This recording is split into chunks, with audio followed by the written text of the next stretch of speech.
Hello friends, नमस्कार, आदाब और सत श्री अकाल। मेरा नाम संजय है और इंडियन रिएक्शन में आपका स्वागत है। उम्मीद है दोस्तों आप सब लोग ठीक होंगे। और आज हम जिस वीडियो पे रिएक्शन देने वाले, वीडियो का टाइटल है how Maharashtra become the richest state in India.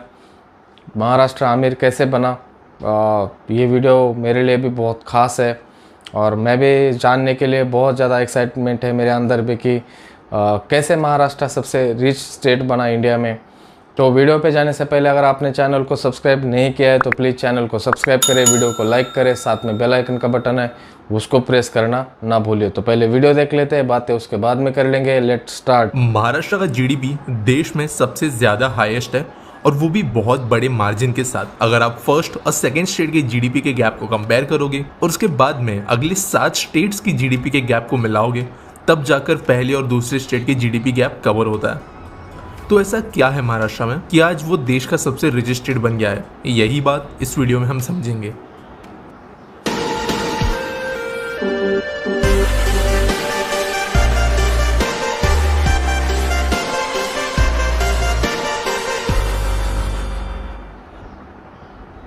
दोस्तों यहाँ पर मैं टोटल ग्रॉस जीडीपी का कैलकुलेशन कर रहा हूँ। अगर हम नॉमिनल जीडीपी के हिसाब से जाएं तो अलग डेटा बाहर आता है, अगर हम पर कैपिटा के हिसाब से जाएं तो भी अलग डेटा आता है। बेसिकली कई सारे ऐसे फैक्टर्स हैं जिसके कारण कई अलग अलग स्टेट्स और रीजन्स को हम अलग अलग रैंकिंग के हिसाब से डिवाइड कर सकते हैं अगर डेटा को मैनिपुलेट किया जाए। इसके लिए मैं टोटल पूरे स्टेट से कितने पैसे आते हैं उस वाली जीडीपी के हिसाब से ये वीडियो बना रहा हूँ। तो शुरू करते हैं। दोस्तों 2 तरीके के फैक्टर्स हम कंसिडर करेंगे इस वीडियो में जिसके कारण महाराष्ट्र ऊपर पे आए।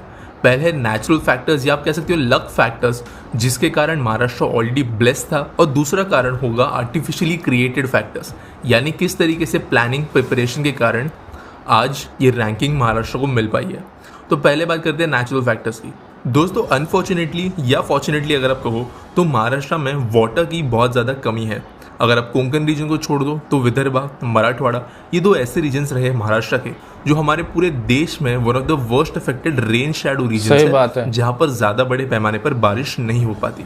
इसके कारण रिलायबल क्रॉप प्रोडक्शन यहाँ पर पहले के ज़माने से ठीक से पॉसिबल नहीं था। इसके कारण 2 चीज़ें यहाँ पर डेवलप हुई। पहली बात थी इंडिविजुअल इरिगेशन, यानी सरकार की मदद के बिना यहाँ पर कैनाल्स, वेल्स, ये सारी चीज़ें बनाकर एक ज़्यादा रिलायबल तरीके का एग्रीकल्चरल इंडस्ट्री डेवलप की गई। और कैश क्रॉप जिस तरीके से कॉटन, टोबैगो जो चीजें एक्सपोर्ट होती कैश मिलता है वो यहाँ पर धीरे धीरे कुछ चीजें बची, जबकि कुछ चीजें आगे जाकर प्रोडक्शन से बाहर निकाल दी गई।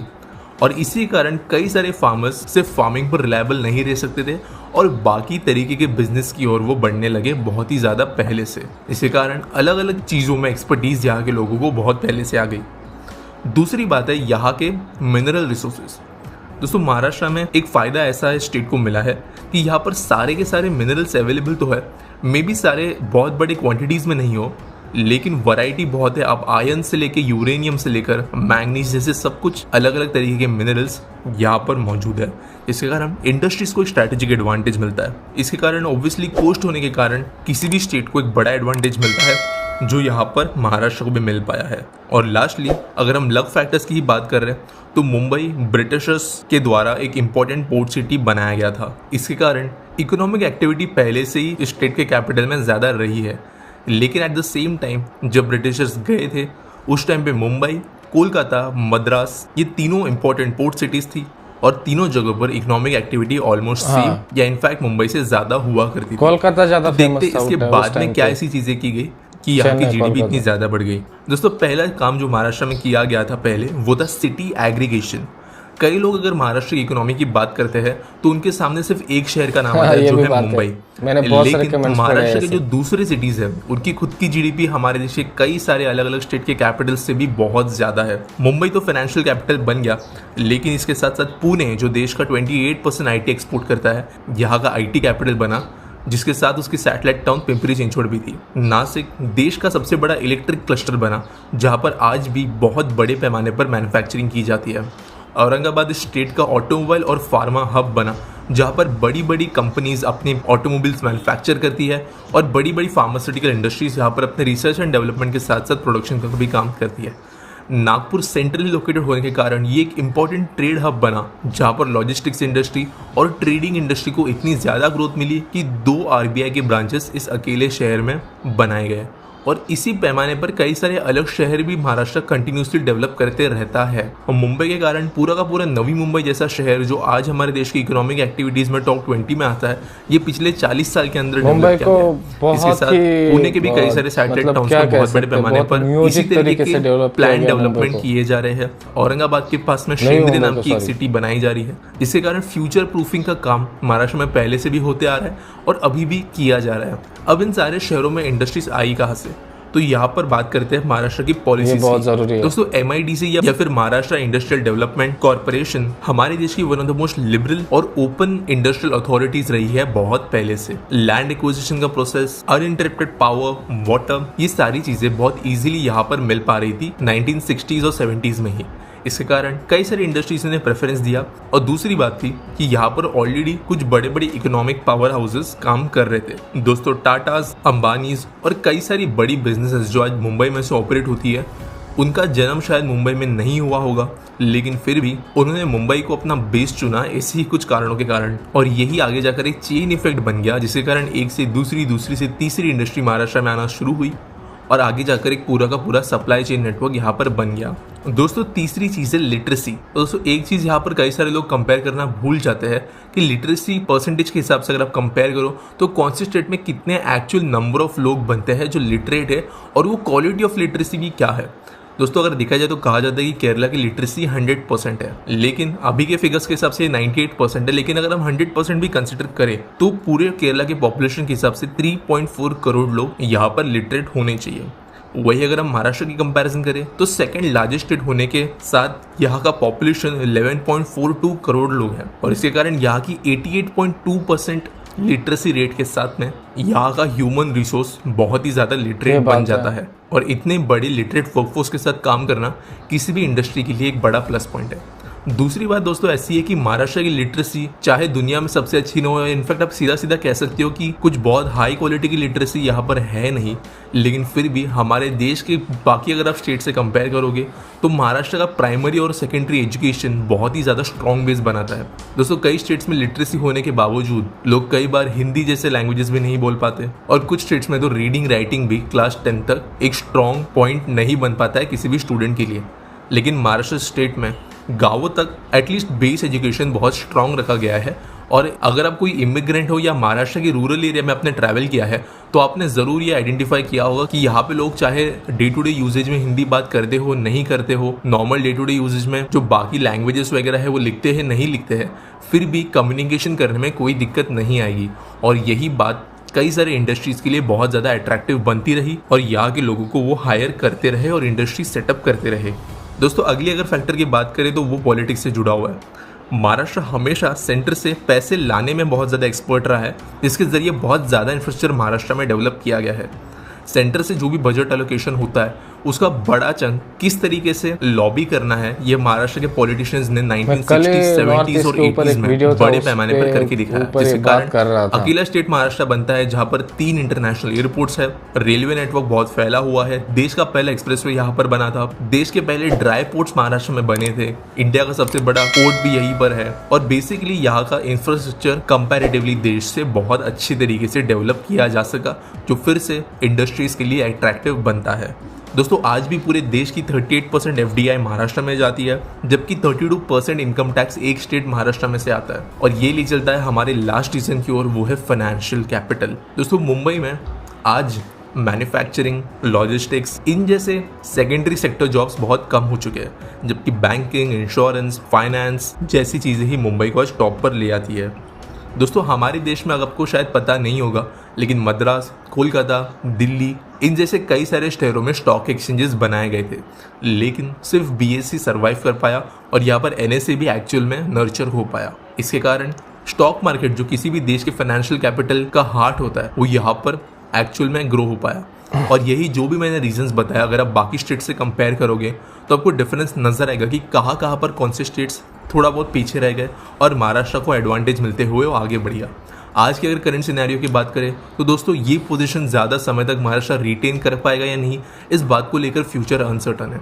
कई सारे स्टेट्स ने बहुत ज़्यादा स्पीड पकड़ ली है। महाराष्ट्र से ज़्यादा डेवलपमेंट परसेंटेज रेट्स वो रखते हैं और ये एक रियल पॉसिबिलिटी है फ्यूचर में कि कई स्टेट्स महाराष्ट्र को मैच या उससे आगे भी बढ़ सकते हैं, जो कि ओवरऑल हमारे देश के लिए काफ़ी ज़्यादा बढ़िया बात है। तो दोस्तों ये रही आज की वीडियो, पसंद आई होगी तो लाइक करना। तो फ्रेंड्स ये था वीडियो, बहुत ही ज़बरदस्त वीडियो था और क्या इन्फॉर्मेशन थी इस वीडियो में, मुझे बहुत अच्छी लगी। इसमें जो पॉइंट अच्छे लगे उस पर ही बात करते हैं। जैसे उन्होंने कहा कि महाराष्ट्र की जो दिल्ली में लॉबी है वो बहुत स्ट्रॉन्ग है, वैसे साउथ इंडियन स्टेट की भी लॉबी बहुत स्ट्रॉन्ग कही जाती है, पर ऐसा नहीं है कि सिर्फ लॉबी से काम चलता है। आप पैसा कितना भी लेके आइए, पर उस पैसे का जो सही यूज़ है वो होना बहुत ज़रूरी है। जैसे हम उधर भी बात करेंगे, पर अभी पहले इनकी बात करते हैं। उन पैसों का अगर सही यूज़ नहीं होता है, हमारे किसी बड़े नेता ने कहा था कि हम नीचे 1 रुपया बेचते तो बस उसके 50 पैसे लोगों तक पहुंचते और बाकी हिस्सा खा जाते लोग, ऑफिसर्स हो या फिर पॉलिटिशियंस हो। भले महाराष्ट्र में पॉलिटिशियन करप्ट रहे हो, पर काम हुआ है ये हम भूल नहीं सकते। और उसके लिए उन्होंने जितने भी हमारे जो इंडस्ट्री है उनके लिए हेल्प चाहिए वो किया, वर्कर्स हो या फिर पानी, इलेक्ट्रिसिटी, लैंड एक्वायर करना हो, बहुत हेल्प किया। इसका हम सबसे बड़ा एग्ज़ाम्पल देख सकते हैं। तो नैनो जो प्लांट था टाटा का, वो लगने वाला था पश्चिम बंगाल में, और जिस तरीके से टाटा को वहाँ से भगाया गया, अगर ये घटना टाटा के साथ हुई है तो टाटा का जो हाल हुआ है वो देख के मुझे नहीं लगता कि दूसरी कोई इंडस्ट्री वहाँ जाने की हिम्मत करेगी। जिस तरीके से उनके साथ वहाँ पे इंसिडेंट हुए, ये महाराष्ट्र में कभी नहीं हुआ। महाराष्ट्र में भले कई प्लांट विवादित रहे हैं, पर उस तरीके का कभी माहौल नहीं बना महाराष्ट्र में। हमेशा गवर्नमेंट ने इंडस्ट्री को सपोर्ट किया, इसलिए आज इतनी इंडस्ट्री महाराष्ट्र में है। जितने भी बड़े सिटीज़ है, 4-4, 5-5 MIDCs लगी है, इंडस्ट्रियल एरियाज़ है महाराष्ट्र में, MIDCs बोलते हैं उसको।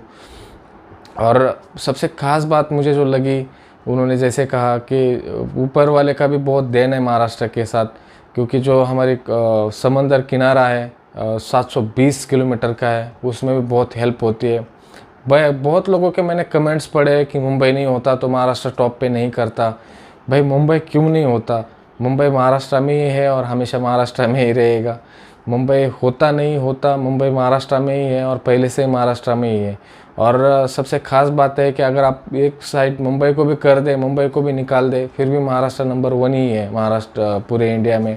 ये बात, और दूसरी बात जो उन्होंने कही मुझे बहुत अच्छी लगी कि कंपटीशन होना चाहिए। ये स्टेट दूसरे स्टेट के बीच में अगर कंपटीशन नहीं होगा तो हमारे देश के लिए अच्छी बात नहीं है। हम सिर्फ महाराष्ट्र को ही नंबर 1 मान के चलेंगे तो ये अच्छी बात नहीं है। जैसे अभी गुजरात इतना कंपटीशन दे रहा है महाराष्ट्र को, बहुत अच्छा लगता है देख के। एक दूसरे के कंपटीशन में जैसे कुछ जो महाराष्ट्र की फैक्ट्री गुजरात में जाने लगी तो महाराष्ट्र में आवाज़ उठने लगी इस बात के लिए कि महाराष्ट्र की इंडस्ट्री गुजरात में क्यों जा रही है। तो महाराष्ट्र गवर्नमेंट को उस तरीके से अपनी पॉलिसीज़ को फिर से बनाना पड़ा कि इंडस्ट्री क्यों जा रही है, सोचना पड़ा, पॉलिसीज़ बनानी पड़ी।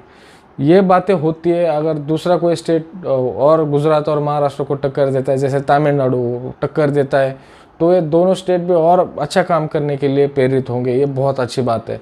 मैं कल एक वीडियो पे रिएक्शन दे रहा था, नॉर्थ ईस्ट के ऊपर वीडियो था उसके ऊपर, तो मैं कल ये बात, मैंने एक्चुअली ये वीडियो देखा नहीं था, मैंने आज ही ये वीडियो रिएक्शन देते टाइम में देखा था। पर कल मैं उस वीडियो पे बात कर रहा था कि नॉर्थ ईस्ट के बारे में कहा जाता है कि सेंट्रल गवर्नमेंट ने उनको नेगलेक्ट किया, पर स्टेट गवर्नमेंट के पास आई थिंक, मुझे लगता है कि सेंट्रल गवर्नमेंट से ज़्यादा अधिकार होते हैं, पावर्स होती है। सेंट्रल गवर्नमेंट तो बस दिशा निर्देश और फंड्स दे सकता है, पर जो इन्वेस्ट करना है, एक्चुअली उस पैसे का यूज़ करना है, वो तो स्टेट गवर्नमेंट को ही करना है। सेंट्रल गवर्नमेंट अपने तरफ से प्लांट लगा भी सकती है, रोड्स बना सकती है, नेशनल हाईवेज़ बना सकती है, और सेंट्रल गवर्नमेंट ने बहुत कुछ नेगलेक्ट भी किया है, इसको हम नकार नहीं सकते नॉर्थ ईस्ट को। पर जो वहाँ की खुद की स्टेट गवर्नमेंट है, उस मुद्दे को वो बहुत ज़ोर शोर से उठा सकती है।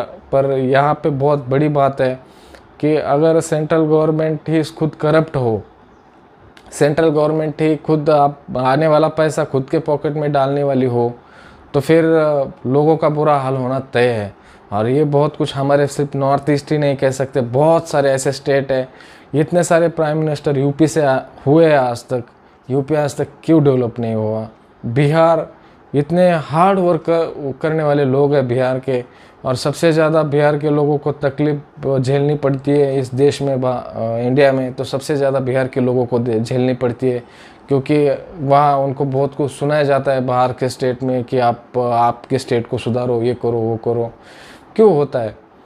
सबसे बड़ी बात है क्राइम। आपके पास इंडस्ट्री आती है तो उनके पास हफ्ते मांगे जाते हैं, आप उनको धमका के सारे कॉन्ट्रैक्ट्स आपके हाथ में लेने चाहते हैं। ये कुछ जो सूटेबल होता है इंडस्ट्री के लिए, वो माहौल कभी नहीं रहता है, तो इंडस्ट्री कभी आने की सोच भी नहीं सकते। आप एक बात करिए, यूपी इतना बढ़िया स्टेट है, अगर यूपी डेवलप महाराष्ट्र या गुजरात जैसे एक बार पिकअप कर ले खुद को, तो यूपी अगर इस देश में डेवलप होता है कभी भी, तो हमारा देश सुपर पावर 101% बनेगा। टेक्सटाइल इंडस्ट्री इतनी है यूपी में, अगर उसको भी बूस्ट करे गवर्नमेंट तो भी यूपी बहुत आगे जा सकता है। पर ऐसा अनफॉर्चुनेटली नहीं हुआ है अभी तक। पर सेंट्रल गवर्नमेंट हो या स्टेट गवर्नमेंट हो, और हमारे सबसे जो मुझे लगता है इस देश की सबसे बड़ी कमज़ोरी रहा है आज तक, सबसे गंदी बात है हमारी पॉलिटिक्स और कास्ट पॉलिटिक्स और रिलीजन पॉलिटिक्स। ये हमको आज तक डुबाते गई है। हम आज तक जो डूब रहे हैं नीचे या ऊपर उठ नहीं पाए आज तक, तो सबसे गंदी चीज़ रही है हमारी कास्ट पॉलिटिक्स और रिलीजन पॉलिटिक्स। अगर ये ख़त्म हो जाए हमारी पॉलिटिक्स के अंदर से, हम रिलीजन को आगे रखना या हमारे कास्ट को आगे रख के किसी नेता को चुनते हैं, तो फिर उनको पता ही है कि भाई मैं काम करो या ना करो, अगली बार मेरे कास्ट क्या है, पूरा मेरा जो एरिया है, जिस एरिया से मैं चुन के आता हूँ, सबसे ज़्यादा मेरे कास्ट के लोग हैं, मुझे चुन के देंगे, और दूसरे कास्ट का रहेगा खड़ा तो उसको थोड़ी चुन के देंगे। ये नहीं होना चाहिए। आप काम के आधार पे किसी को चुनते हैं तो 101% वो काम करेगा, और जो बंदा चुनाव नहीं जीत के आता है उसको ये बात समझ में आएगी कि भाई मैं कास्ट की वजह से नहीं, अगर मैं काम करूँगा तो ये चुन के आ जाऊंगा। तो ये था वीडियो फ्रेंड्स, बहुत अच्छा लगा मुझे। तो आपको कैसा लगा मुझे कमेंट बॉक्स में ज़रूर बताइए। मिलते हैं अगले वीडियो में, तब तक अपना ख्याल रखें। जाते जाते चैनल को सब्सक्राइब करें, हो सके उतना शेयर कीजिए। इंस्टाग्राम का लिंक डिस्क्रिप्शन स्क्रीन पे भी है, वहाँ पे भी फॉलो करना ना भूलिए। जय हिंद।